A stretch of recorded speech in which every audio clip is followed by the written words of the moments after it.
नमस्कार मेरे प्यारे सभी साथियों को। मेरा नाम पुष्पेंद्र चौधरी। स्वागत करता हूं आप सभी का अपने परिवार रैंकर्स गुरुकुल एप्लीकेशन पर। सभी लोग जल्दी से लाइव आइएगा। क्लास आप लोगों की स्टार्ट हो चुकी है। 5 मिनट लेट हो चुका हूं तो माफ़ी चाहता हूं। 5 मिनट फालतू आपको पढ़ाया जाएगा, ठीक है। 5 मिनट फालतू पढ़ाया जाएगा क्योंकि क्लास अगर 5 मिनट लेट होती है तो उसका कारण मैं हूँ और आपको 5 मिनट फालतू पढ़ाया जाएगा। तो जय श्री राम, हरे कृष्णा, सभी को राधे राधे, जय श्री श्याम। सभी लोग जल्दी से लाइव आइएगा और आज की क्लास को एंजॉय करते हैं। आज आप लोग जो टॉपिक पढ़ेंगे वो बहुत अच्छा टॉपिक है। सर जल्दी से सभी लोग लाइव आएगा। अब आपको कोई दिक्कत नहीं होगी क्योंकि जब तक मैं स्टार्ट नहीं करता हूं तो आपको शो नहीं करेगा कि कहां से लाइव हो, ठीक है। तो चलिए बेटा शुरुआत करते हैं। आज की इस क्लास की बहुत बेहतरीन क्लास होगी, ठीक है। बहुत इंपॉर्टेंट क्लास होगी जिसमें कल मैंने आपको बेसिक केमिस्ट्री पढ़ाया था। कल मैंने आपको क्या पढ़ाया था? बेसिक केमिस्ट्री, ठीक है। और आज मैंने बताया था कि आज मैं जो टॉपिक पढ़ाने जा रहा हूं, चैप्टर का नाम जो होगा हमारा वो क्या होगा बेटा? जल्दी से कमेंट करके मुझे बताओ। चैप्टर का नाम जो हमारा होगा वो होगा हमारा मैटर। चैप्टर का नाम क्या होगा बेटा? हमारा मैटर होगा। और आज हम उसकी स्टेट के बारे में भी पढ़ेंगे। यानी चैप्टर जो होने वाला है वो क्या होगा? जल्दी से बोलो। Matter and it's state. क्या होगा बेटा? मैटर, और इसकी हम क्या पढ़ेंगे? स्टेट्स के बारे में पढ़ेंगे, अवस्थाओं के बारे में पढ़ेंगे। तो जल्दी से कमेंट करके बताओ, क्या आप सभी लोग तैयार हैं? क्या आप लोगों ने लास्ट की क्लास देखी है? पहले ये बताओ। पदार्थ और उसकी अवस्थाओं के बारे में हम पढ़ेंगे। पदार्थ और उसकी अवस्थाएं के बारे में हम पढ़ेंगे। जल्दी से एक बार कमेंट करके मुझे बताओ, क्या आप लोग तैयार हैं? क्या आप लोग तैयार हैं? बिल्कुल, ठीक है। चलिए बेटा शुरुआत करते हैं चैप्टर की। मैटर एंड स्टेट्स केमिस्ट्री का पहला टॉपिक। कल मैंने जो आपको पढ़ाया, कितने बच्चे थे कल क्लास में? जल्दी से एक बार मुझे बताओ। आवाज मेरी क्लियर आ रही है सभी लोगों को? जल्दी से एक बात बताओ। बैच का टाइम टेबल बेटा डेली फिक्स है हमारा। डेली आपका टाइम में लिख देता हूं, टाइम में लिख देता हूं टाइम। 12 बजे से लेकर 1 बजे तक आपकी क्लास रेगुलर चलेगी। लिख लो अपनी कॉपी में, और अपनी जो कॉपी है उसके पहले पेज पर लिख लो। टाइम जो है 12 बजे से लेकर 1 बजे तक आपकी क्लास डेली चलेगी, बिना किसी नोटिफिकेशन के, बिना बुलाए के। अरे अपनों को बुलावा नहीं भेजा जाता। तुमने सुना है ना, घर में अपनों को दावत अगर होती है, शादी होती है, तो अपनों को बुलावा कोई नहीं देता, ठीक है। तो अपनों को बुलाया नहीं जाता। 12 बजे से लेकर 1 बजे तक आपको आना है। रेगुलर क्लास ये चलेगी, ठीक है। तो बेटा जिसने भी कल क्लास पढ़ी, कल मैंने आपको पढ़ाया था क्या? केमिस्ट्री का हिस्ट्री पढ़ाया था, इतिहास पढ़ाया था कि केमिस्ट्री एक्चुअल में होता क्या है। ये मैंने आपको पढ़ाया था कल। क्लियर? तो चलिए बेटा अब शुरुआत करते हैं इसकी। अब शुरुआत करते हैं पहला चैप्टर मैटर। तो सबसे पहले एक बात मुझे बताओ कि कल मैंने आपको केमिस्ट्री का परिभाषा बताया था। कितने बच्चे मुझे बताएंगे कि कल मैंने आपको केमिस्ट्री का डेफिनेशन बताया था, परिभाषा? कितने बच्चों को याद है? What is chemistry? अगर मैं तुमसे पूछूं कि केमिस्ट्री क्या होता है, कितने बच्चों को यह बात पता है? परिभाषा क्या थी? रसायन विज्ञान की परिभाषा क्या थी? तो मैं आपको बताता हूं कि स्टडी ऑफ, मैंने कल बताया था, study of matter is called chemistry. यही मैंने बताया था, study of matter is called chemistry. ये मैंने आप लोगों को कल कहा था कि बेटा रसायन विज्ञान अगर कोई पूछे कि रसायन विज्ञान क्या होती है, तो गलती से भी मत कह देना कि रसायनों का अध्ययन रसायन विज्ञान है। Study of chemicals is called chemistry. गलत बात। याद रखना क्या कह रहा हूं मैं। पदार्थ का अध्ययन, पदार्थ का अध्ययन रसायन विज्ञान कहलाता है। क्या कहलाता है बेटा? पदार्थ का अध्ययन रसायन विज्ञान कहलाता है। ये बात आप लोग लिख लो और याद कर लो। आज हम इसी पदार्थ का नस्ता नाबूद करने वाले हैं। आज हम इसी पदार्थ का नस्ता नाबूद करने वाले हैं, जड़ से उखाड़ फेंकने वाले हैं कि मैटर होता क्या है, इसको खत्म कर देंगे आज। क्लियर? और ये बात कही किसने थी? कौन बच्चा बताएगा? ये बात किसने कही थी? एक वैज्ञानिक थे जिनका नाम क्या था बेटा? कल मैंने बताया था, लेवोजियर। क्या नाम था इस साइंटिस्ट का, इस आदमी का? ये भाई साहब थे जिन्होंने ये बात कही थी। इनका नाम क्या था? लेवोजियर। और इन्हीं को कहा जाता है बाप किसका? रसायन विज्ञान का जनक, फादर ऑफ केमिस्ट्री। इसी को कहते हैं, लेवोजियर को। क्लियर है?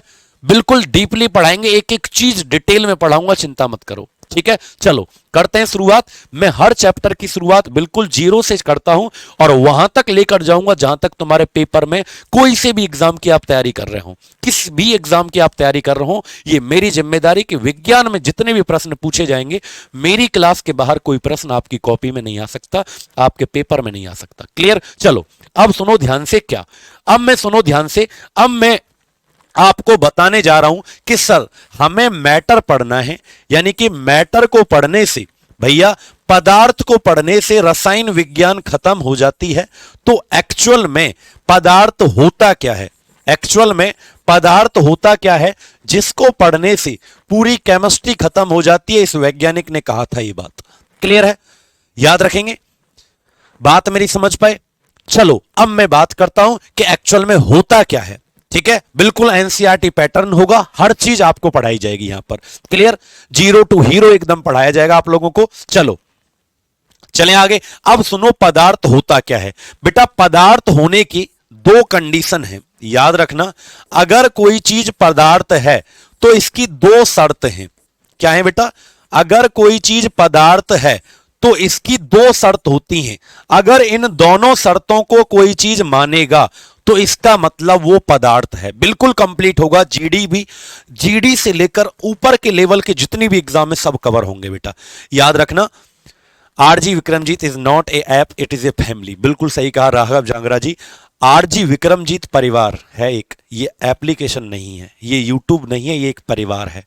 और अगर आप इस परिवार में जुड़ रहे हो, मैं कसम खाता हूं भोलेनाथ की कि एक दिन सफलता आपको जरूर मिलेगी।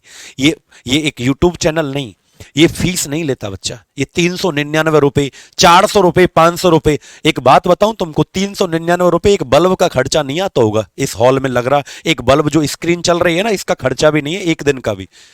ये फीस नहीं है भाई, ये सिर्फ फीस इसलिए ली जा रही है आप लोगों से कि अगर तुम 400 रुपए दे रहे हो तो तुम्हारा पढ़ने का मन करेगा बेटा। 400 रुपए में यार कौन तुमको पढ़ाएगा? बात बताओ। दिल्ली पुलिस की तैयारी, यूपी पुलिस की तैयारी, बिहार एसएससी की तैयारी, सीजीएल की तैयारी 400-500 रुपए में कौन करवा देगा यार? एक महीना ट्यूशन की फीस नहीं होती 5वीं क्लास के बच्चे की, 2000 रुपए लेता है पढ़ाने के एक महीने के।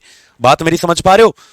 मैं याद रखना, नीरज गोस्वामी और सभी बच्चे जितने भी हैं यहां, ये परिवार है, ये सिलेक्शन देता है बेटा, इसीलिए इसका नाम रैंकर्स गुरुकुल है।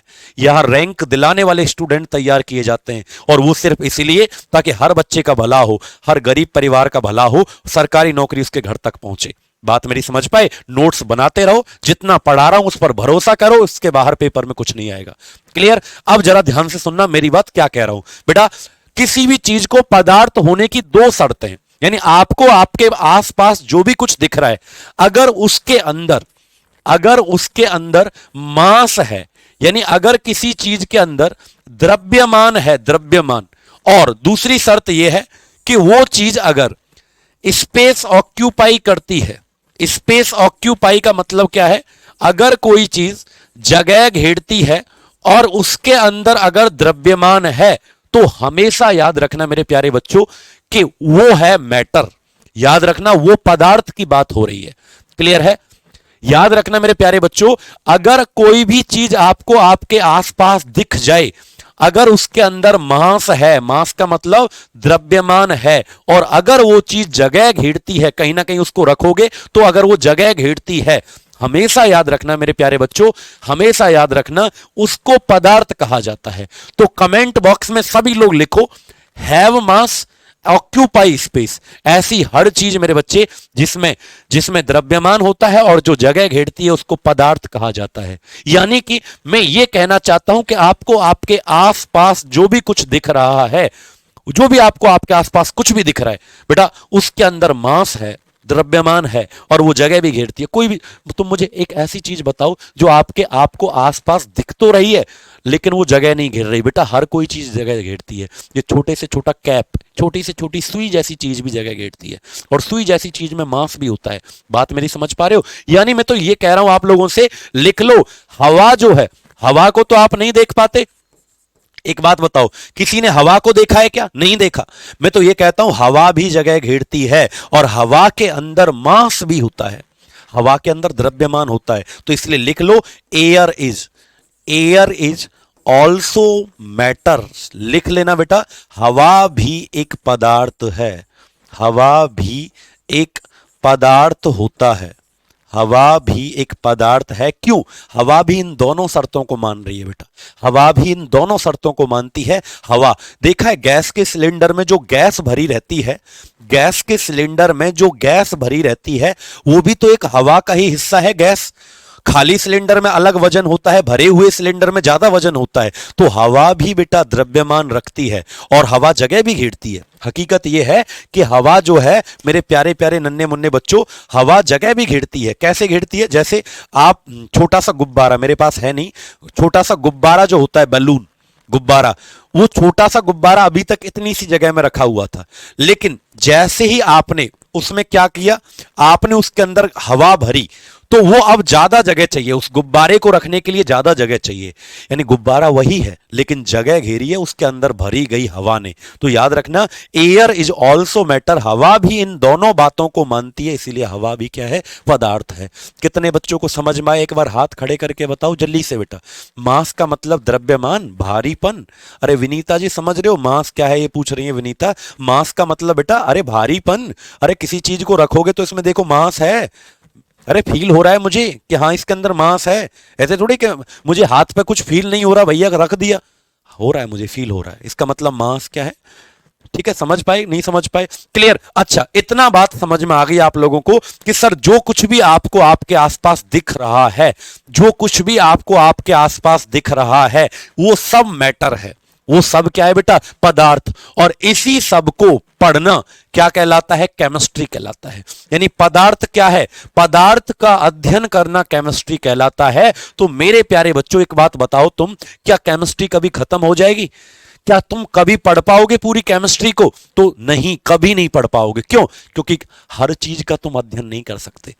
ये जितनी भी चीजें आपको दिख रही हैं, क्या तुम इन सबको पढ़ पाओगे? अगर नहीं पढ़ पाओगे तो इसका मतलब तुमने मैटर नहीं पढ़ा। याद रखना, मैटर को सारा पढ़ना पड़ेगा। जो भी चीज दिख जाए जिसके अंदर मास है, जगह घेरती है, वो सब पढ़ना पड़ेगा, तब जाके केमिस्ट्री खत्म होगी। क्लियर है मेरे बच्चे? अब सुनो अगली बात। यानी कि ये बात किसने कही थी बेटा? ये सारी बात जो इस स्लाइड पर लिखा हुआ है इस बोर्ड के ऊपर, ये सारी बात किसने कही थी? लेवोजियर। इसीलिए इनको फादर कहते हैं। किसका? रसायन विज्ञान का जनक इनको कहा जाता है। क्लियर? मास और वेट का डिफरेंस विकास जी आने दो, फिजिक्स का चैप्टर आएगा, ग्रेविटेशन वाला चैप्टर, गुरुत्वाकर्षण वाला, तब मैं तुमको समझाऊंगा मास और वेट में क्या अंतर है। क्लियर है बेटा? बात समझ पाए? क्लियर है सभी लोगों को? अब मेरी बात सुनो, क्या इससे आगे की बात मैं करता हूं कि इतना तो पता चल गया कि आपको आपके आसपास जो भी दिख रहा है ये क्या है भैया? मैटर। दीपक नायक एक बात कह रहे हैं, सर पानी भी मैटर है क्या? अरे बेटा एक बात बता, पानी में मास होता है कि नहीं होता? होता है। पानी जगह घेरेगा कि नहीं घेरेगा? एक बात बताओ, ये पानी है, पानी के अंदर मास है, जगह घेरेगा, घेर रखी है ना इसने जगह गिलास के अंदर, तो इसका मतलब क्या है मेरे बच्चों? पानी भी क्या है? मैटर है। मेरी बात समझ पाए? अब जरा सुनो, एक वैज्ञानिक यानी लेवोजियर का देहांत हो गया, लेवोजियर खत्म, देहांत हो गया, 13वीं हो गई इसकी यहीं पर, ये खत्म हो गए। लेवोजियर ने इससे आगे कुछ भी नहीं कहा।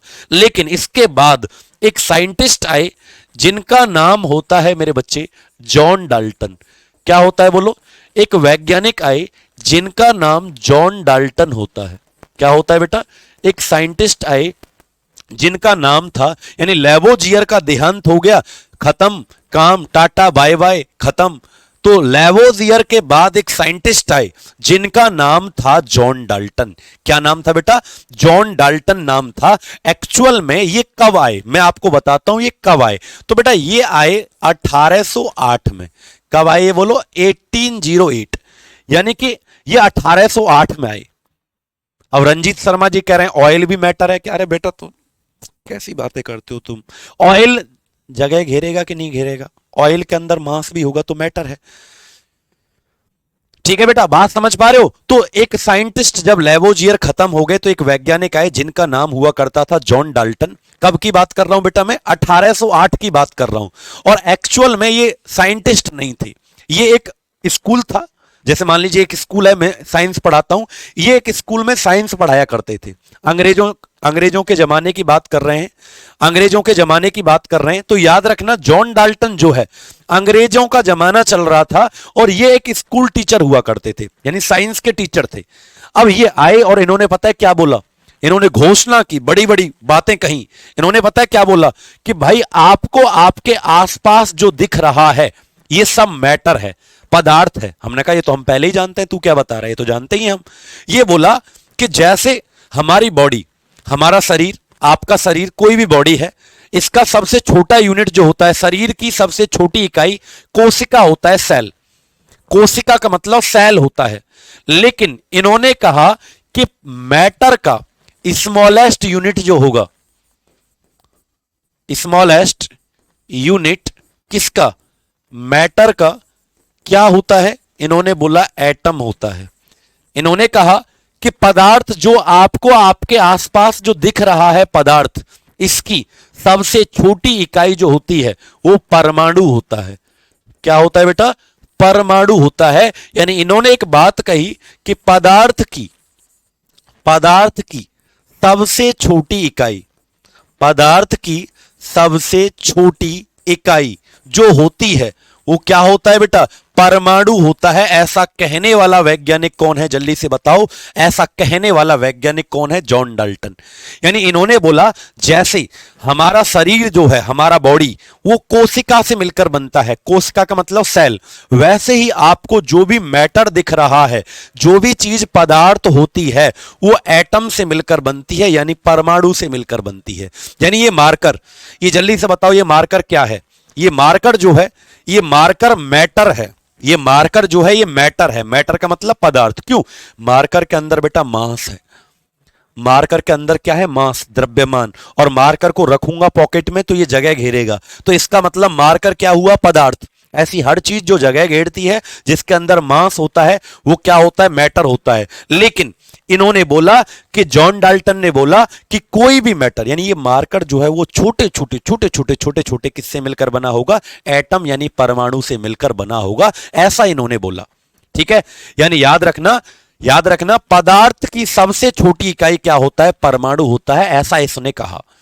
यानी ये चेयर, ये डस्टर, ये एसी, ये कुछ भी जो आपको आपके आसपास दिख रहा है, ये फोन, ये मोबाइल, लैपटॉप, कुछ भी जो आपको आपके आसपास दिख रहा है, ये सब क्या है बेटा? मैटर। और ये सब छोटी छोटी यूनिट से मिलकर बना है, छोटी छोटी इकाई से मिलकर बना है, जिसे क्या कहते हैं बेटा? परमाणु कहते हैं। ठीक है? जिसे परमाणु कहते हैं, याद रखेंगे। इंग्लिश में ही लिखो सर ओनली, नहीं बेटा हिंदी वाले बच्चे भी हैं विशाल, तो हिंदी में भी लिखना पड़ेगा। क्लियर है? सभी बच्चों को समझ में आया? लेकिन इन्होंने पता है और अब तुमसे पूछा जाए, अब तुमसे पूछा जाए who is the father of atom, अगर तुमसे अब पूछा जाए फादर ऑफ एटम कौन है, परमाणु का जनक कौन है, बताओ, तो आंसर क्या आएगा? John Dalton. परमाणु का जनक कौन है? John Dalton. कब हुई परमाणु की खोज? अगर पूछा जाए when the atom is discovered, परमाणु की खोज कब हुई, तो याद रखना 1808 में हुई।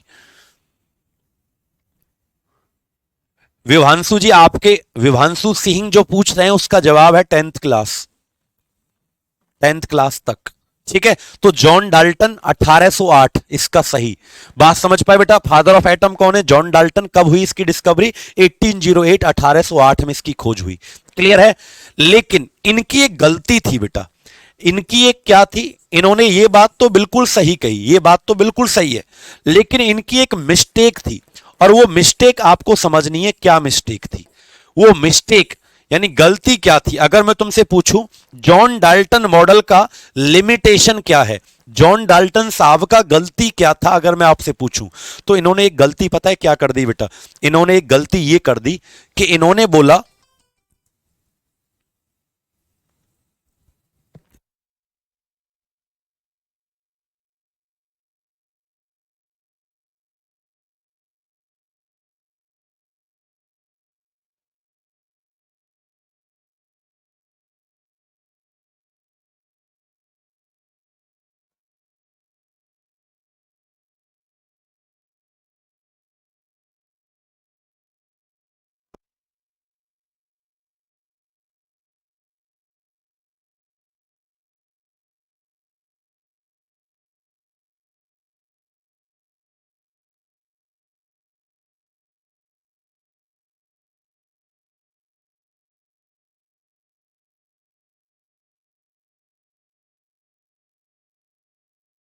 क्लियर?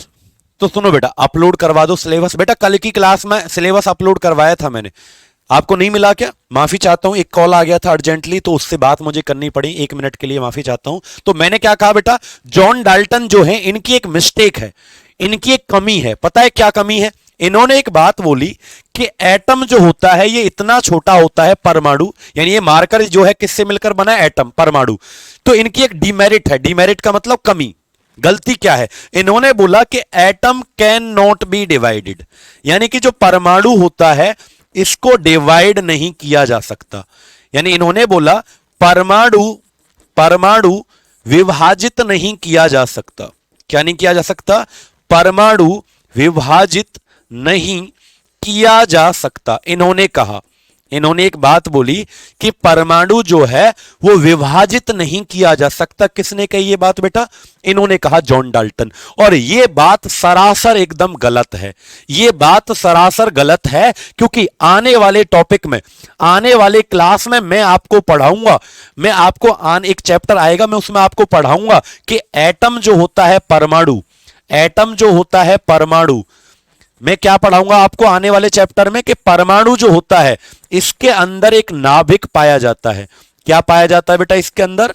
परमाणु के अंदर पाया जाता है नाभिक, और नाभिक के अंदर दो लोग रहते हैं, एक प्रोटॉन और एक क्या होता है बेटा? न्यूट्रॉन। और बाहर कौन घूमते रहते हैं इसके बाहर? इसके बाहर घूमते रहते हैं इलेक्ट्रॉन। इसके बाहर कौन घूमते रहते हैं? इलेक्ट्रॉन, नाभिक के बाहर। और ये बेवकूफ, किस बेवकूफ की बात कर रहा हूं मैं बात कर रहा हूं जॉन डाल्टन बेवकूफ की। ये कह रहा था कि परमाणु बढ़ता ही नहीं है, बल्कि परमाणु तो बढ़ता है, परमाणु से 1,00,000 गुना छोटा तो उसका नाभिक होता है, और नाभिक के अंदर दो चीज होती हैं, प्रोटॉन न्यूट्रॉन, और बाहर कौन घूमता रहता है? इलेक्ट्रॉन। यानी परमाणु तो बढ़ता है, ये कह रहा था बढ़ता ही नहीं है। और ये थ्योरी लगभग 100 साल तक चलती रही। ये जो बात है ना, गलत बात, ये लगभग 100 साल तक चलती रही, लगभग 100 साल तक ये बात 100 साल तक चलती रही। लेकिन 100 साल के बाद, 100 साल के बाद जब दूसरे वैज्ञानिक आए, जैसे जे जे थॉमसन आएगा, उसने इलेक्ट्रॉन की खोज की, प्रोटॉन रदरफोर्ड आएगा, न्यूट्रॉन चैडविक आएगा, तो उन्होंने बताया अरे पागल आदमी, पागल आदमी, परमाणु बढ़ता है, परमाणु के अंदर 3 चीज होती हैं, प्रोटॉन न्यूट्रॉन इलेक्ट्रॉन। और प्रोटॉन न्यूट्रॉन किस में होते हैं? नाभिक में। बाहर कौन घूमता रहता है? इलेक्ट्रॉन। तो ये इसकी सबसे बड़ी कमी थी। ये किसकी क्या थी बेटा? सबसे बड़ी कमी थी। बिल्कुल, बात मेरी समझ पाए? कितने बच्चों को ये बात समझ पाई जल्दी से बताओ। लेकिन लगभग 100 साल तक ये गलत बात चलती रही कि परमाणु बढ़ता नहीं है, परमाणु बढ़ता नहीं है। ये गलत बात थी बेटा। क्लियर? कितने बच्चों को ये बात समझ में आई? अप्रोक्सीमेट 100 ईयर्स तक ये बात चलती रही। क्लियर है सभी को? हाथ खड़ा करके बताओ कितने बच्चों को ये बात समझ में आई। बताओ। ये डायग्राम मैं तुमको आने वाले चैप्टर में पढ़ाऊंगा, जिस चैप्टर का नाम होगा एटम, परमाणु, उस चैप्टर में आपको ये डायग्राम पढ़ाऊंगा। क्लियर? परमाणु वाले चैप्टर में इस डायग्राम को मैं आपको अच्छे से पढ़ाऊंगा। कितने बच्चों को बेटा ये बात समझ में आई? जल्दी से कमेंट करके मुझे बताओ। यानी मैंने आपको पढ़ाया कि मैटर क्या होता है। फिर से सुनो, एक बार रिवीजन करवा रहा हूं मैं, एक बार फिर से समझा रहा हूं। मैटर क्या होता है बेटा? हर वो चीज जिसके अंदर मास होता है, जगह घेरती है, उसको मैटर कहते हैं। यानी हवा भी पदार्थ है, पदार्थ। किसने कही थी ये बात? लेवोजियर, इसलिए इनको रसायन विज्ञान का फादर कहते हैं, जनक कहते हैं, फादर ऑफ केमिस्ट्री। फिर मैंने कहा मैटर की सबसे छोटी यूनिट, यानी जो भी आपको आपके आसपास दिख रहा है, ये सब एटम से मिलकर बनता है, परमाणु। ये किसने कही थी? 1808 में जॉन डाल्टन ने कही, इसलिए इनको फादर ऑफ एटम कहते हैं। इनकी गलती ये थी कि इन्होंने ये कह दिया गलती से कि एटम डिवाइड नहीं हो सकता। ठीक है, याद रखना, एटम डिवाइड नहीं हो सकता, परमाणु बांटा नहीं जा सकता। और ये बात 100 साल तक चलती रही, लेकिन बाद में ये बात गलत हो गई। ठीक है, बाद में ये बात गलत होगी कि भैया एटम तो बढ़ता है, परमाणु बढ़ता है, और परमाणु जो है बढ़ता है तो क्या होता है बेटा? उसके अंदर नाभिक पाया जाता है, लगभग 1,00,000 गुना छोटा होता है नाभिक, और नाभिक के अंदर दो चीज होती है, प्रोटॉन न्यूट्रॉन, बाहर कौन घूमता रहता है? इलेक्ट्रॉन। क्लियर? अब चलते हैं बेटा अगली स्लाइड पर। अब तुम मुझे एक बात बताओ, अगर मैं तुमसे पूछूं, अगर मैं तुमसे पूछूं क्या कि आपको आपके आसपास जो भी दिख रहा है सब क्या है बेटा? मैटर है। आपको आपके आसपास जो भी दिख रहा है सब क्या दिख रहा है बेटा? मैटर। मैटर का मतलब पदार्थ। तो मेरा सवाल, कान खोलकर, दोनों कान खोलकर सुनना, कि आपको मैटर कितनी स्टेट में दिखता है? अगर मैं आपको पूछूं कि आपको ये जो पदार्थ है ये कितनी अवस्थाओं में दिखता है, how many state of matter, जैसे ये आपको दिख रहा है सॉलिड, ये आपको दिख रहा है सॉलिड, ये पानी आपको दिख रहा है लिक्विड, ये भी मैटर है, ये भी मैटर है, पदार्थ क्योंकि जगह घेरता है और जिसमें क्या होता है, मास होता है, द्रव्यमान। क्लियर? तो बताओ बेटा, जल्दी से बताओ मुझे क्या कि पदार्थ की कितनी अवस्थाएं होती हैं, कौन कमेंट बॉक्स में बताएगा, जल्दी से बताओ। How many state of matter, पदार्थ की कितनी अवस्थाएं होती हैं, कमेंट बॉक्स में मुझे जल्दी से बताओ।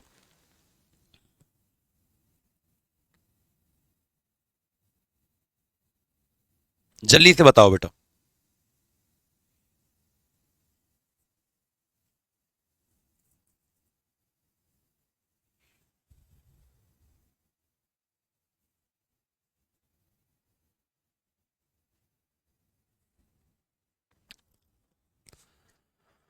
तो बहुत सारे बच्चे दे रहे हैं, 2 3 4 5, सबके अलग अलग जवाब। तो बेटा सुनो, हेडिंग डालो स्टेट्स ऑफ मैटर। हेडिंग क्या डालोगे? स्टेट्स ऑफ मैटर, पदार्थ की अवस्थाएं लिखो, पदार्थ की अवस्थाएं, पदार्थ की अवस्थाएं, हेडिंग डाल लीजिए सभी लोग। पदार्थ की अवस्थाएं कितनी होती हैं? ना तो 2, ना तो 3, ना 4, आंसर आएगा करेक्ट 5। दिव्या पूछ रहे हैं कौन सी बुक पढ़े? बेटा बुक नहीं पढ़नी है, सिर्फ आपको नोट्स पढ़ने हैं बच्चे, ठीक है, बुक नहीं पढ़नी है कोई भी। तो आंसर क्या है बेटा सही इसका? बोलो 5। याद रखना 5 सही जवाब। कौन कौन सी? बचपन से आपने देखो, बहुत सारे बच्चे 3 दे रहे हैं क्योंकि बचपन से आपने 3 पढ़ी है। छोटी छोटी मैडम जो आपको पढ़ाया करती थी स्कूल में, आई कार्ड लटका के ऐसे रट्टा मरवाती थी, ठोस द्रव गैस, सॉलिड लिक्विड गैस, रट्टा मारते थे तुम, तो गलत है वो। 3 नहीं होती, 5 होती हैं। याद रखना कितनी होती है? 5। पहला होता है सॉलिड, लिख लो एक बार इनको, फिर एक एक करके पढ़ेंगे। ठोस, दूसरा होता है बेटा लिक्विड, द्रव, तीसरा होता है गैस, तीसरा क्या है मेरे बच्चे? गैस। चौथा लिखो बच्चा प्लाज्मा, चौथा क्या है बोलो? प्लाज्मा। और पांचवा लिखो बेटा बोस आइंस्टीन कंडेंसेट। क्या लिखेंगे बेटा? पांचवा लिखो बोस आइंस्टीन कंडेंसेट। 5 अवस्थाएं हमारी होती हैं, इनके पहले एक बार नाम लिख लो आप लोग, बोस आइंस्टीन कंडेंसेट। ठीक है, ये 5 अवस्थाओं के जल्दी से नाम लिख लो। बहुत बहुत धन्यवाद योगेश्वरी एरवर। ठीक है, तो कितनी अवस्थाएं होती हैं बेटा? पदार्थ की 5 अवस्थाएं होती हैं, ठोस, द्रव, gas, plasma, Bose Einstein condensate. चलिए बेटा, अब हम बात करते हैं इनकी एक एक करके। तो पहले हम इन तीनों को एक साथ पढ़ेंगे, यानी ठोस, द्रव, गैस को एक साथ निपटा देते हैं, फिर चौथे वाले पे चलेंगे और फिर किस पे चलेंगे? 5वें वाले पर। ठीक है, अब मुझे जरा आप एक बात बताओ। देखो एक बच्चा बार बार कमेंट कर रहा है कि सर आपका, आपसे कांटेक्ट कैसे हो सकता है? तो भैया देखो, टेलीग्राम चैनल ज्वाइन कर सकते हो, साइंस बाय पुष्पेंद्र सर, और आप rankers Gurukul Telegram channel join कर सकते हो, rankers Gurukul official Telegram channel. ठीक है, या आप हेल्पलाइन नंबर, जो आपको एप्लीकेशन पर हेल्पलाइन नंबर मिलेगा हमारे आरजी विक्रमजीत ऐप पर, वहां पर भी आप कांटेक्ट कर सकते हो। एक बच्चे को बहुत मुसीबत है, वो बार बार लिख रहा है सर ये हो गया वो हो गया, मेरे साथ ये हुआ है, तो आप वहां पर बेटा कांटेक्ट कर सकते हो। ठीक है, तो बेटा ये 5 अवस्थाएं होती हैं। अब एक बात बताओ बेटा, अगर कोई मैटर है पदार्थ, तो एक बात बताओ, बनेगा तो एटम से ही। अरे एक बात बताओ, कोई भी अगर पदार्थ है तो बनेगा तो परमाणु से ही कि नहीं बनेगा? जल्दी से बताओ बेटा। याद रखना, कोई भी मैटर है, कोई भी पदार्थ, तो अभी जस्ट थोड़ी देर पहले मैंने आपको समझाया था कि कोई भी अगर पदार्थ है तो वो परमाणु से ही बनेगा ना, एटम से। तो एक बात बताओ, आपको पता है बेटा, सॉलिड, ये मार्कर, इसको तोड़ नहीं सकता मैं, इसको दबा नहीं पा रहा। क्यों नहीं दबा पा रहा इसको? जैसे मान लीजिए मेरा फोन है, ये फोन जो है इसको तोड़ नहीं सकता, दबा नहीं सकता। क्यों नहीं दबा पा रहा बेटा इस फोन को? क्योंकि ये सॉलिड है।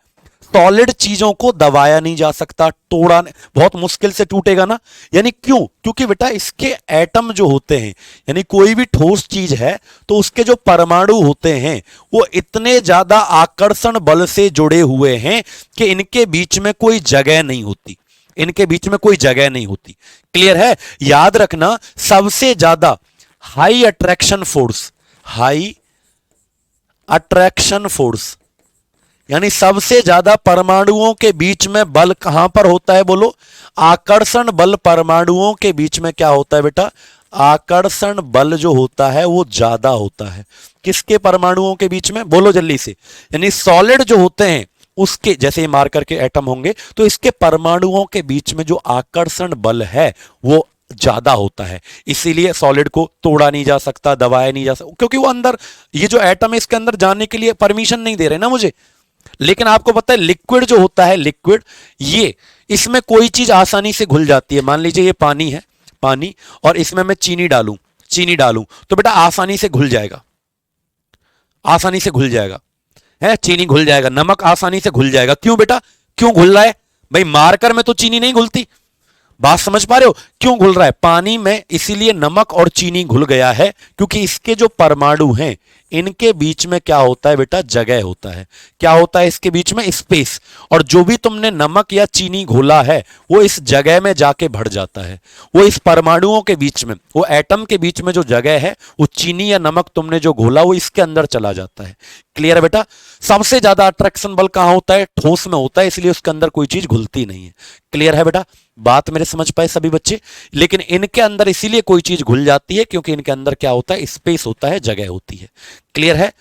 और गैस जो होते हैं इसके एटम तो भैया एकदम से खुले खुले होते हैं, यानी सबसे ज्यादा अगर जगह कहीं पर होती है तो वो गैस के परमाणुओं के बीच में होती है सबसे ज्यादा।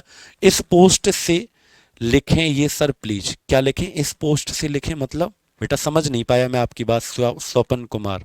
ठीक है, तो बेटा सबसे ज्यादा अगर कहीं पर जगह होती है परमाणुओं के बीच में तो वो कहां होती है बेटा, गैस के बीच में। अगर जगह कहीं नहीं होती तो वो कौन है, सॉलिड। ठीक है, अगर मैं पूछूं सबसे ज्यादा आकर्षण बल कहां पर होता है तो आपका जवाब क्या होगा, सॉलिड। सबसे कम आकर्षण बल, सबसे कम अट्रैक्शन फोर्स कहां होता है तो गैस के परमाणुओं के बीच में होता है। क्लियर है सभी बच्चों को, मेरी बात आप लोग समझ पाए कि नहीं समझ पाए बेटा, जल्दी से कमेंट करके मुझे बताओ कितने बच्चों को समझ में आया। सबसे कम अट्रैक्शन कहां होता है, गैस, सबसे ज्यादा कहां होता है, सॉलिड। ठीक है, अब अगला पॉइंट समझो। अगर मैं आपको एक बात और समझाऊं, अगर मैं आपको एक बात और समझाऊं कि बेटा ये जो लिक्विड और गैस होते हैं, यानी लिक्विड और गैस जो होते हैं इनका कोई निश्चित आकार नहीं होता। पता है कैसे, इनका कोई निश्चित आकार नहीं होता। सॉलिड बेटा शुगर है राजेश जी, ठीक है। अब सुनो मेरी बात, क्या कि जैसे ये पानी है, देखो पानी है, अगर इस पानी को मैं कटोरे में खिला लूं, कटोरा जानते हो, या कटोरी में खिला लूं, या किसी बर्तन में और में खिला लूं, तो याद रखना सॉलिड जो होता है इसका एक निश्चित आकार होता है। लेकिन लिक्विड और गैस, द्रव और जो गैस है इसका कोई निश्चित आकार नहीं होता। जिस बर्तन में आप लिक्विड और गैस को रखोगे वो वैसा ही आकार हो जाता है जैसा बर्तन का है। मान लो इसको, इस पानी को मैं इसमें खिला दूं, इस गिलास के पानी को मैं इसमें खिला दूं तो बेटा वैसा ही हो जाएगा कि नहीं हो जाएगा। यानी कि पानी को जिस बर्तन में रखोगे वो वैसा ही उसका आकार हो जाएगा जैसा बर्तन का है। ठीक है, गैस को जिस बर्तन में रखोगे वैसा ही आकार हो जाएगा जैसा बर्तन का है। अब सुनो, सॉलिड का आकार बदलता नहीं है, ठोस है, जैसे ये ठोस है तो बेटा इसको मैं अपने कटोरे में रख लूं, गिलास में रख लूं, कटोरी, थाली, जेब में रख लूं तो सॉलिड का निश्चित आकार होता है, ये बदलता नहीं है। याद रखना बेटा, तो याद रखना सॉलिड जो होते हैं इनका क्या होता है, डेफिनिट साइज होता है। क्या होता है बेटा, डेफिनिट साइज होता है, एक निश्चित आकार होता है। ठोस जो होते हैं बेटा, ठोस इनका क्या होता है, निश्चित आकार। लेकिन द्रव और गैस जो होते हैं इनका क्या होता है बेटा, नॉट डेफिनिट साइज, इनका निश्चित आकार नहीं होता, इनका निश्चित आकार नहीं होता है। कितने बच्चों को समझ में आया, जल्दी से बताओ।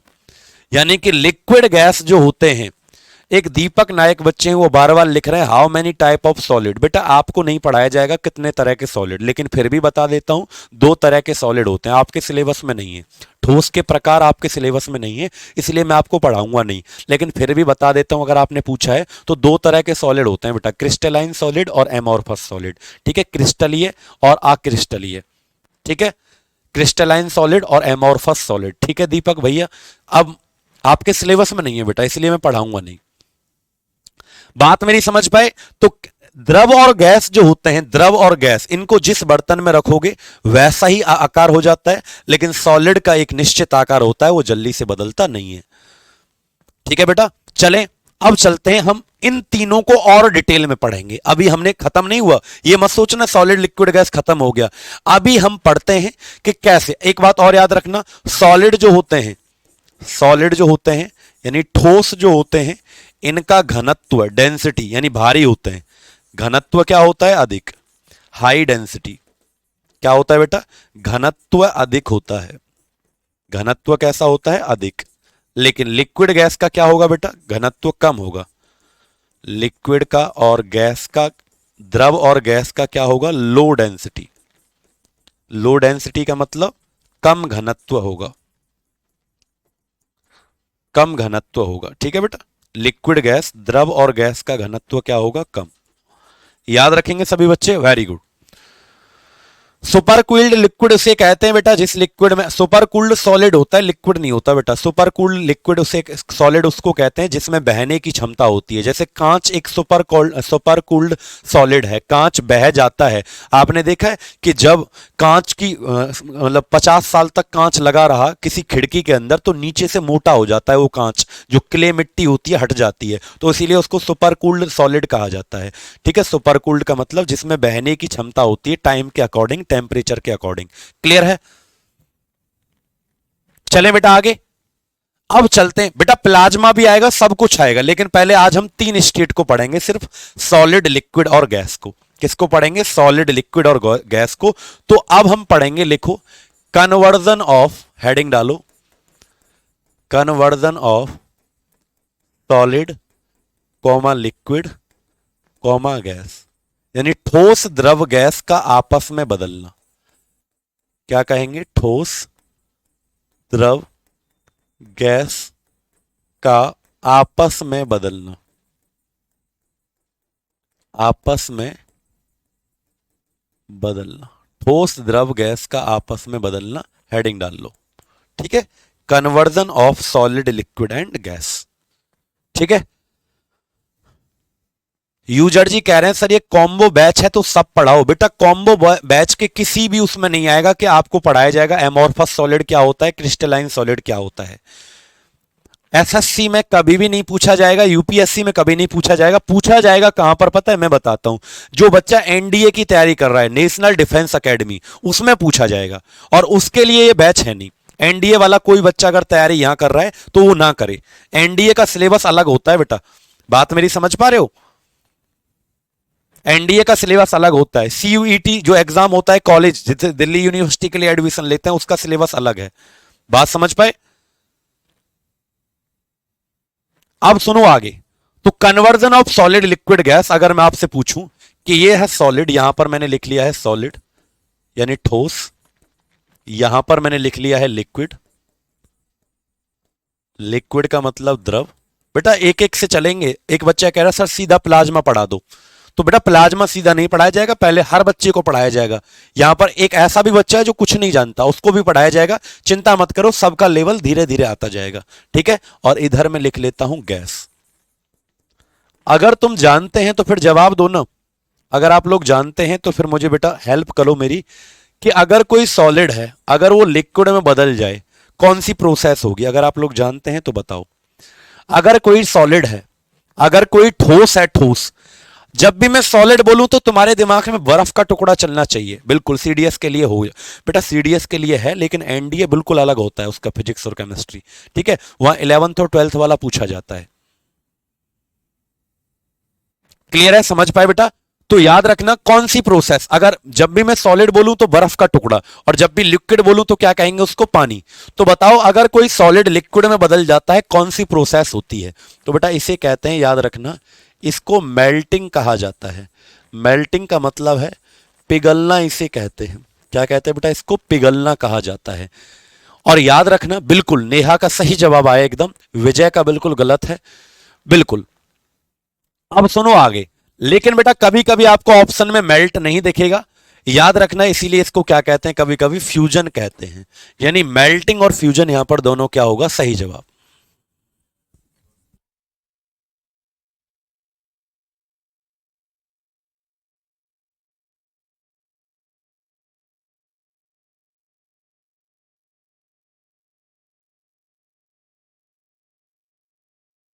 फ्यूजन, मेल्टिंग और फ्यूजन दोनों क्या होंगे, सही जवाब। अच्छा अगला बताओ, अगर मैं पूछूं कोई लिक्विड है और वो सॉलिड में बदल जाता है, बताओ। कोई पानी है और वो जम जाता है, बर्फ जम जाता है, तो बताओ क्या होगा बेटा, इसका आंसर क्या होगा। पानी है, पानी, और वो बर्फ जम जाता है, तो क्या होगा आंसर। तो आंसर याद रखना बेटा, इसे कहते हैं हम फ्रीजिंग। इसे फ्रीजिंग कहते हैं, फ्रीजिंग का मतलब जमना, और इसी को कहा जाता है सॉलिडिफिकेशन। सॉलिडिफिकेशन इसे कहा जाता है, यानी इसी चीज को कहते हैं हम ठोसीकरण।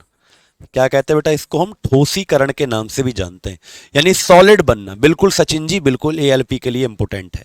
ठीक है, फ्रिज का काम होता है सॉलिडिफिकेशन करना, फ्रीजिंग करना, लिक्विड को क्या जमाना, सॉलिड जमाना। क्लियर है। फ्यूजन का मतलब कोई सॉलिड है तो वो द्रव में बदल जाता है, बर्फ पानी बन जाती है तो फ्यूजन हो गया, पिघल गई या मेल्टिंग हो गया। याद रखना मेरे बच्चे, ये बहुत इंपॉर्टेंट है। कई बार पेपरों में पूछा जाता है कि रक्त का थक्का जमना, क्लॉटिंग ऑफ ब्लड।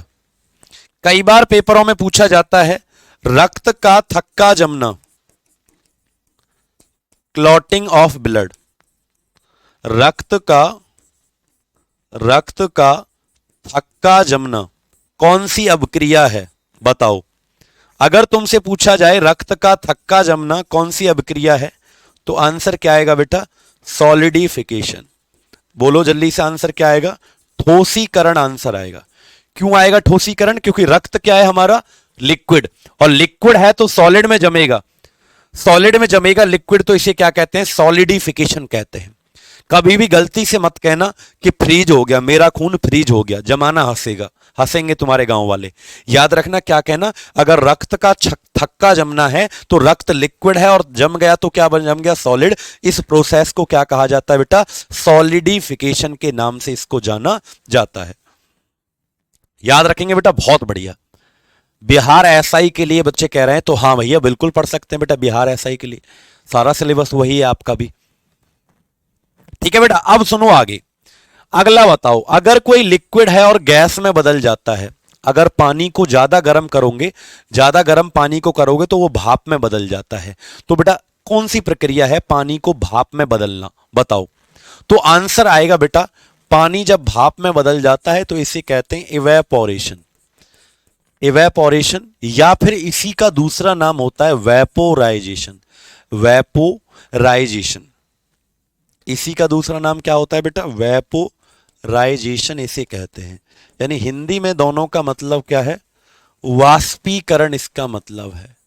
ठीक है भैया, वाष्पीकरण इसका मतलब है। समझ पाए सभी लोग भैया, वाष्पीकरण। अब इसका एग्जाम्पल क्या होगा, तो याद रखना वाष्पीकरण का एग्जाम्पल इवेपोरेशन का क्लाउड फॉर्मेशन। क्या होगा बेटा, क्लाउड फॉर्मेशन, बादल का बनना। याद रखना, बादल का बनना किस प्रक्रिया का उदाहरण है, तो इवेपोरेशन या वेपोराइजेशन का उदाहरण है। ठीक है बेटा, बिल्कुल है बेटा, कॉम्बो बैच सभी के लिए, चिंता मत करो आप लोग। धन्यवाद दीपक नायक जी। बताओ बेटा, सबके लिए है, अभिषेक कुमार फिक्र ना करो। बादल का बनना सुना होगा ना, कभी बचपन में कहानी सुनाती थी दादी कि घटा आती है पानी को उड़ा ले जाती है, किस में, गैस में। तो बादल का बनना कौन सी प्रक्रिया है बेटा, बोलो, इवेपोरेशन या वेपोराइजेशन कहते हैं। लेकिन अगर मैं उल्टा पूछ लूं कि अगर कोई गैस लिक्विड में बदल जाए, यानी जैसे गैस उड़ के जाती है और तुमने प्लेट लगा दिया, तो गैस जो है प्लेट से टकरा के पानी बन जाती है, वापस पानी टपकने लगता है। भाप के सामने तुम कोई बर्तन लगा दो तो वो पानी वापस टपकने लगता है। तो इस प्रक्रिया को क्या कहते हैं बेटा, इसको कहते हैं कंडेंसेशन। क्या कहते हैं इसको बेटा, कंडेंसेशन कहते हैं। इस प्रक्रिया को संघनन कहा जाता है, यानी गैस का लिक्विड में बदलना क्या कहलाता है, कंडेंसेशन कहलाता है, संघनन कहते हैं, संघनन।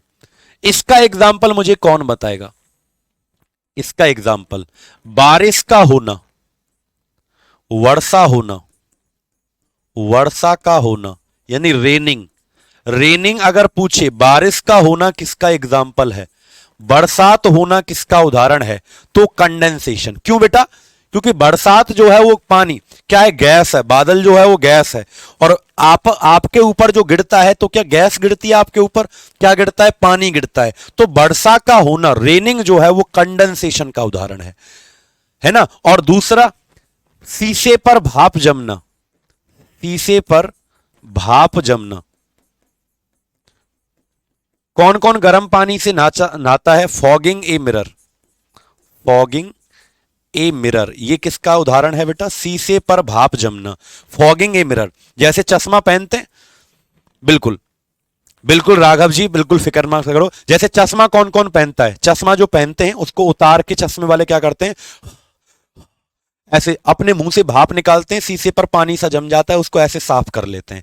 तो शीशे पर भाप जो मुंह से निकाली वो पानी की तरह जम गई बेटा कांच पर। तो फॉगिंग ए मिरर, शीशे पर भाप का जमना। बरसात का होना किसका एग्जाम्पल है, कंडेंसेशन का एग्जाम्पल होता है। क्लियर है बेटा, बहुत बढ़िया, याद रखेंगे सभी बच्चे। अब अगला प्रोसेस आता है कि सॉलिड अगर बेटा सीधा गैस में बदल जाए, यानी अगर कोई ठोस चीज है और कोई ठोस चीज सीधा गैस में बदल जाए, इस प्रोसेस को क्या कहा जाता है, तो इसको कहा जाता है बेटा सब्लिमेशन। इसे ऊर्ध्वपातन कहा जाता है। क्या कहा जाता है इसको, बोलो, ऊर्ध्वपातन इसको कहा जाता है। ठीक है, याद रखेंगे, हाँ बिल्कुल याद रखेंगे। सब्लिमेशन क्या होता है, ऊर्ध्वपातन, ऊर्ध्वपातन कहते हैं इसको। सर नेम चेंज होगा, किसका नेम चेंज होगा बेटा, किसका नेम चेंज हो करवा रहे हो यूजर जी, समझ पाए बेटा। तो याद रखना सब्लिमेशन, ऊर्ध्वपातन। इसका एग्जाम्पल बेटा जैसे कपूर, कपूर आपने देखी होगी, कपूर को जला दो तो सीधा सॉलिड होती है, सफेद गोली होती है, सीधा गैस में बदल जाती है। कपूर जो है वो सॉलिड से ठोस से सीधा गैस में बदलती है। कपूर का सूत्र याद रखना, कपूर 3 चीजों से मिलकर बनता है बेटा, कार्बन, हाइड्रोजन और ऑक्सीजन। ठीक है, यानी C10 H16 और O1, हाइट ऑक्सीजन 1 है, इसे कपूर कहते हैं, ऊर्ध्वपातन कहते हैं इसको। ठीक है, सब्लिमेशन। अगला बताओ, नेफ्थलीन की गोलियां किसने देखी हैं, नेफ्थलीन की गोली, नेफ्थलीन की गोली इंग्लिश में भी क्या कहेंगे इसको, नेफ्थलीन बॉल्स। किस किसने देखी है नेफ्थलीन की गोली, वॉशरूम में रखी रहती है ना, सफेद कलर की 5-6 रख देते हैं, लड़के लोग तो जानते होंगे टॉयलेट करते हैं, तो मतलब वो स्मेल को कम करते हैं, वॉशरूम में क्या है स्मेल को कम करते हैं, नेफ्थलीन की गोलियां। ठीक है, सफेद कलर की होती है कपूर की तरह ही, लेकिन वो सीधा सॉलिड से गैस में बदलती है। इसका सूत्र याद रखना, C10H8। क्या होता है बेटा नेफ्थलीन की गोली का फॉर्मूला, C10H8। क्लियर है, आगे चले। अब सुनो आगे, आयोडीन, आयोडीन भी सब्लिमेशन का एग्जाम्पल है, यानी सॉलिड से सीधा गैस में बदलती है आयोडीन। अगला सुनो, सॉलिड CO2 यानी ठोस कार्बन डाइऑक्साइड। बेटा ठोस कार्बन डाइऑक्साइड बहुत इंपॉर्टेंट है, कई बार पेपरों में पूछा गया है। और ठोस कार्बन डाइऑक्साइड को ड्राई आइस भी कहा जाता है। क्या कहा जाता है इसको, शुष्क बर्फ के नाम से भी जाना जाता है, यानी सूखी बर्फ कहा जाता है। याद रखना, सॉलिड CO2 को, ठीक है, सॉलिड CO2 को ठोस कार्बन डाइऑक्साइड को ड्राई आइस भी कहा जाता है। बच्चे कह रहे हैं सर टेलीग्राम पर भी है, तो बताया था science by Pushpendra sir, Telegram पर ज्वाइन कर सकते हैं। ठीक है, या रैंकर्स गुरुकुल किसी को भी ज्वाइन कर लो, सब एक बात है। ठीक है, मेरा कमेंट नहीं जा रहा है सर, क्या करें सागर भाई, कमेंट तो आपका आ रहा है, फिर हम कैसे पढ़ पा रहे हैं। तो याद रखना, ठोस कार्बन डाइऑक्साइड, भाई कौन सी, देखो हम जो सांस लेते हैं ऑक्सीजन गैस, छोड़ते हैं तो कौन सी गैस, कार्बन डाइऑक्साइड। अगर ये कार्बन डाइऑक्साइड बेटा सॉलिड फॉर्म में हो, ठोस रूप में हो, तो याद रखना इसी को कहा जाता है सूखी बर्फ, ड्राई आइस। और ड्राई आइस का मतलब जैसे हमारी बर्फ जो होती है वो गीली होती है, हमारी बर्फ जो होती है वो गीली होती है। गीली का मतलब जैसे हमारी बर्फ तो पानी में टपकती है, अरे चेहरे पे बर्फ लगाओ, आइस क्यूब जो होती है वो पानी में टपकती हैं, फ्रिज वाली जो बर्फ होती है पानी में टपकती है। लेकिन ये ऐसी बर्फ है, ये सॉलिड से सीधा गैस में बदलती है बेटा। ठीक है। जब मरीज को ज्यादा चोट लग जाती है, मान लो सर फट गया उसका, मरीज का पेशेंट जो होता है हॉस्पिटल में, आपने देखा होगा एक्सीडेंट हो गया, सर फट गया, तो डॉक्टर क्या कहता है कि भैया इसका ऑपरेशन तब करेंगे, यानी इसमें टांके तब लगाए जाएंगे जब इसको आप ठंडा करोगे, क्योंकि गर्म चीज में ऑपरेशन नहीं करते हैं, तो उसको फिर सॉलिड CO2 यानी सूखी बर्फ से ठंडा किया जाता है। ऐसे नंगे हाथों से नहीं पकड़ते, जैसे अपनी वाली बर्फ को पकड़ लेते हैं नंगे हाथों से, नहीं बेटा, छाले पड़ जाएंगे अगर नंगे हाथों से इसको पकड़ा। इसको ग्लव्स पहन के पकड़ा जाता है, डॉक्टर पकड़ लेते हैं और इसका प्रयोग ऐसे ठंडी ठंडी भाप निकलती है जिससे शरीर ठंडा हो जाता है। ठीक है। कृत्रिम बादल बनाने के काम आता है, धुआं धुआं सा होने लगता है ना, शादियों में देखा होगा आपने, दुल्हन आ रही है, दूल्हा आ रहा है, धुआं सा होने लगता है, तो कृत्रिम बादल बनाने में काम आता है सॉलिड CO2। ठीक है बेटा, शुष्क बर्फ इसे कहते हैं। सब्लिमेशन क्या होता है, निरंग जी को यही नहीं पता चला, रामायण खत्म हो गई, सीता कौन थी। निरंग जी, सब्लिमेशन एक ऐसी प्रक्रिया है बेटा जिसमें सॉलिड गैस में बदल जाता है सीधा। ठीक है बेटा, ठोस गैस में बदल जाता है। फ्रिज में कौन सी गैस भरी होती है, पीयूष जी कह रहे हैं अमोनिया गैस बढ़ती है बेटा। 1987 से पहले एक गैस भरी जाती थी फ्रिज में जिसका नाम था क्लोरोफ्लोरोकार्बन, CFC गैस, और वो ओजोन परत को हानि पहुंचाती है, इसीलिए पहले वही भरी जाती थी 1987 से पहले, लेकिन उसको बैन कर दिया गया क्योंकि वो ओजोन परत को हानि पहुंचाती है, इसलिए पीयूष राणा जी अमोनिया गैस का प्रयोग किया जाता है किसमें, फ्रिज में। ठीक है, चलो एक और एग्जाम्पल याद रखना, अमोनियम क्लोराइड। क्या याद रखना, अमोनियम क्लोराइड जो है जिसका फॉर्मूला होता है NH4Cl, इसको नौसादर के नाम से भी जानते हैं। क्या कहते हैं इसको, नौसादर के नाम से भी जानते हैं। ये भी सब्लिमेशन का एग्जाम्पल है, लिख लो स्टार लगा के। अमोनियम क्लोराइड भी किसका उदाहरण है बेटा, उद्रपातन का उदाहरण होता है। ठीक है। बॉइलिंग किसे कहते हैं बेटा, ऐसा ऐसा तापमान जिस डिग्री पर कोई चीज लिक्विड से गैस में बदलती है उसको बॉइलिंग पॉइंट कहा जाता है, जैसे पानी का 100 डिग्री सेल्सियस। फ्रीजिंग पॉइंट क्या होगा कि जिसमें आपका कोई लिक्विड सॉलिड जमता है तो उसको क्या कहेंगे, फ्रीजिंग पॉइंट, जैसे पानी का 0 डिग्री सेल्सियस। बात समझ पाए सभी बच्चे, जल्दी से एक बार कमेंट करके बताओ कितने बच्चों को ये सारी बातें आप लोगों को समझ में आ गई, क्लियर है। अब जरा सुने ध्यान से, ये 5 प्रोसेस आपने पढ़ी, छठवीं प्रोसेस का नाम याद रखो कि अगर मैं आपसे पूछूं कि कोई गैस जब सीधा सॉलिड में कन्वर्ट होगा, सीधा ठोस में बनेगा, तो इस प्रक्रिया को क्या कहेंगे, तो इसका आंसर सभी लोगों को आना चाहिए था, सर इस प्रोसेस को कहा जाएगा डिपोजिशन। क्या कहा जाएगा इसको, डिपोजिशन, यानी निक्षेपण कहा जाएगा। क्या कहा जाएगा भाई, निक्षेपण कहा जाएगा। और अगर इसके उदाहरण की बात करें, सबसे मोस्ट इंपोर्टेंट एग्जाम्पल आपको 5 याद रखने, कोई ना कोई एग्जाम्पल हर एग्जाम में आपको पूछा जाएगा, किससे, सब्लिमेशन से, यानी सॉलिड से सीधा किस में बदलना, गैस में।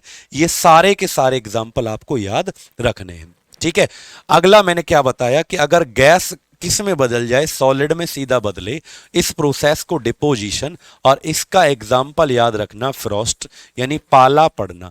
पाला नहीं कह, पारा नहीं कह रहा हूं, कहीं समझे, पारा मरकरी नहीं कह रहा हूं मैं, पारा लिक्विड मेटल की बात नहीं कर रहा हूं, मैं कह रहा हूं पाला पड़ना। सुना होगा आलू की खेती बर्बाद कर दी पाले ने, है ना, इतना आज तो सूखा पाला पड़ रहा है, इस तरीके से कुछ बातें आपने सुनी होंगी। ठीक है। NH4Cl अमोनियम क्लोराइड बच्चा पूछ रहा है, तो ये सब्लिमेशन का एग्जाम्पल है ना, सफेद सफेद भाप निकलती है, ठोस होता है, सफेद कलर का पत्थर एकदम। बात समझ पाए सभी लोग, ठीक है। तो याद रखना क्या बेटा, डिपोजिशन, पाला पड़ना किसका एग्जाम्पल है, आपने देखा होगा घास पर, जब आप कभी देहरादून या इधर ठंडे इलाके में गए हो, सुबह सुबह जब जगते हैं तो पाला, एक सफेद सी चादर जमी मिलती है गाड़ी के ऊपर या पार्क के अंदर, कि यहां इतनी ठंड नहीं पड़ती, तो यहां ओस को पाला मत कहना गलती से भी। ठीक है, पाला अलग होता है, क्लियर। अच्छा, 3 सवाल यहां से याद रखना, क्या 3 सवाल याद रखना, क्या क्या, जल्दी से सुनो। क्या, अगर मैं तुमसे पूछूं, एक बच्चे ने पूछा था अभी, तो इनको आप भी लिख लो, वाटर का, पानी का फ्रीजिंग पॉइंट कितना होता है। ठीक है, पानी का फ्रीजिंग पॉइंट कितना होता है, हिमांक बिंदु कितना होता है, पानी का हिमांक बिंदु कितना होता है, तो 0 डिग्री सेल्सियस। कितना होगा बेटा, 0 डिग्री सेल्सियस। फिर पूछें दोबारा आपसे, क्या पानी का बॉइलिंग पॉइंट कितना होता है, तो बॉइलिंग पॉइंट का मतलब जिस पर पानी भाप बन के उड़ जाएगा, यानी जिस पर इवेपोरेशन प्रोसेस होगी, वेपोराइजेशन वाष्पीकरण प्रक्रिया जिस बिंदु पर होगी, उसे क्या कहेंगे, बॉइलिंग पॉइंट। ठीक है, तो याद रखेंगे सभी लोग क्या कि वाटर का बॉइलिंग पॉइंट यानी क्वथनांक बिंदु हिंदी में कहेंगे, तो क्वथनांक बिंदु कितना होगा, तो सभी लोग याद रखना 100 डिग्री सेल्सियस। कितना, 100। तीसरा प्रश्न पानी से संबंधित, अगला तीसरा, पानी का घनत्व, पानी का डेंसिटी घनत्व किस तापमान पर अधिकतम होता है, तो कई बार पेपरों में यह सवाल पूछा गला गया है। ठीक है, हाँ, चलें आगे। तो याद रखना पानी का घनत्व density maximum eight which temperature, किस तापमान पर अधिकतम होगा, एट 4 डिग्री सेल्सियस। याद रखेंगे कितना, पानी का, हिंदी में लिख देते हैं आपके लिए, पानी का घनत्व 4 डिग्री सेल्सियस तापमान पर अधिकतम होगा, अधिकतम होगा। क्लियर है, समझ पाए आप सभी लोग? ठीक, क्या कह रहा है भाई, सबनम कह रहा है मुझे एक बार डिस्कवर का नाम बता दो, प्रोटॉन न्यूट्रॉन इलेक्ट्रॉन। बेटा ये चैप्टर हमने पढ़ाया नहीं, आज एक बेसिक क्लास थी, केमिस्ट्री का दूसरा क्लास था आप लोगों का, लेकिन फिर भी आप पूछ रहे हो तो प्रोटॉन का डिस्कवरी जो किया गया वो गोल्डस्टीन नाम का वैज्ञानिक था, 1886 में डिस्कवरी किया गया, लेकिन नाम रखा गया रदरफोर्ड के द्वारा 11 साल बाद। ठीक है, 1895 आपका 1895 में इसका नाम रखा गया, 1897, 86 से 11 साल जोड़ दो, इसका नाम रखा गया। न्यूट्रॉन की खोज 1932 में चैडविक ने की और इलेक्ट्रॉन की खोज जे थॉमसन के द्वारा की गई। अच्छी बात यह है कि ये तीनों के जो डिस्कवरी करने वाले वैज्ञानिक हैं, J Thomson, Rutherford. J Thomson का एक स्टूडेंट होता था, उसकी क्लास में पढ़ा करता था रदरफोर्ड। तो देखो कितनी अच्छी बात है ना कि जे थॉमसन ने इलेक्ट्रॉन की खोज की, इसका एक स्टूडेंट इसकी क्लास में पढ़ा करता था जिसका नाम था रदरफोर्ड, और रदरफोर्ड ने किसका नाम दिया, प्रोटॉन का। और एक्चुअल में प्रोटॉन का रदरफोर्ड ने खोज किया, रदरफोर्ड का एक स्टूडेंट हुआ करता था जिसका नाम था चैडविक, और इसने खोज कर दिया किसका, न्यूट्रॉन का। तो ऐसे विद्यार्थी और ऐसे टीचर होने चाहिए। अब जैसे मैं तुमको पढ़ा रहा हूं तो तुम भी कोई खोज करो जल्दी से जल्दी। ठीक है, तो ये तीनों स्टूडेंट थे, सोचो एक दूसरे के आपस में गुरु चेले थे। कौन कौन, जे थॉमसन, रदरफोर्ड और जेम्स चैडविक। ठीक है, तो उम्मीद करता हूं कि ये टॉपिक आपको समझ में आया होगा। आप लोगों का टाइम भी हो चुका है, तो 1 घंटा कंप्लीट हुआ हमारा। जितना भी मैंने आपको पढ़ाया 1 घंटे के अंदर, यानी स्टेट्स ऑफ मैटर टोटल कितनी बताई, 5 स्टेट्स, सॉलिड, लिक्विड, गैस। बचपन में ये 3 ही आपने पढ़ी थी, पदार्थ की अवस्थाएं। चौथा क्या है, प्लाज्मा, और 5वां क्या है, बोस आइंस्टीन कंडेंसेट। कल मिलते हैं फिर, आपसे टाइम नोट कर लो। लगातार आपकी क्लास रेगुलर 12 बजे से लेकर 1 बजे तक आपकी क्लास चलेगी। टाइम सभी लोग नोट कर लें भाई। कोई कहता है नोटिफिकेशन नहीं आया, तो भाई हमारी क्लास का हम कभी नोटिफिकेशन डलवाते नहीं है। जिसको जब आना हो तो आ जाना, नहीं आना है तो बेटा हर किसी की पढ़ाई बस की बात नहीं है, और हर किसी के लिए बनाई भी नहीं गई है। याद रखना टाइमिंग कितने बजे है, 12 बजे से लेकर 1 बजे तक है। मैं वादा करता हूं कि जब भी आप कंप्लीट साइंस पढ़ लेंगे, फिजिक्स और केमिस्ट्री, तो कोई भी प्रश्न आपके परीक्षा में इस क्लास के बाहर नहीं आएगा। क्लियर है? किसी भी एग्जाम की आप चाहे तैयारी कर रहे हो तो रेगुलर 12 बजे से लेकर 1 बजे तक क्लास होती है। जिस बच्चे को यूट्यूब का टाइम पूछना है तो यूट्यूब पर class main channel, YouTube main channel पर सुबह 10 बजे क्लास होती है, जैसे कि आज हमने वहां पर फिजिक्स का मॉक टेस्ट करवाया। स्टेट एग्जाम चैनल पर, स्टेट एग्जाम चैनल पर याद रखना, आरजी स्टेट एग्जाम चैनल पर आपकी क्लास रात के 8 बजे होती है, 8 बजे होती है, और दिन में दोपहर 2 बजे होती है। क्लियर है? कितने बच्चों को सभी क्लास उम्मीद करता हूं समझ में आई होगी। तो बहुत बहुत धन्यवाद आप सभी का। मिलता हूं फिर मैं आपसे कल 12 बजे फिक्स टाइम पर, सभी को आ जाना है। और हम कल पढ़ेंगे बेटा कितना, पहले सबसे पहले आके पढ़ेंगे प्लाज्मा स्टेट के बारे में, फिर पढ़ेंगे बोस आइंस्टीन कंडेंसेट के बारे में। ठीक है, बहुत बहुत धन्यवाद आपका। उम्मीद करता हूं आप लोगों को क्लास समझ में आई होगी। मिलते हैं कल आपसे फिर 12 बजे।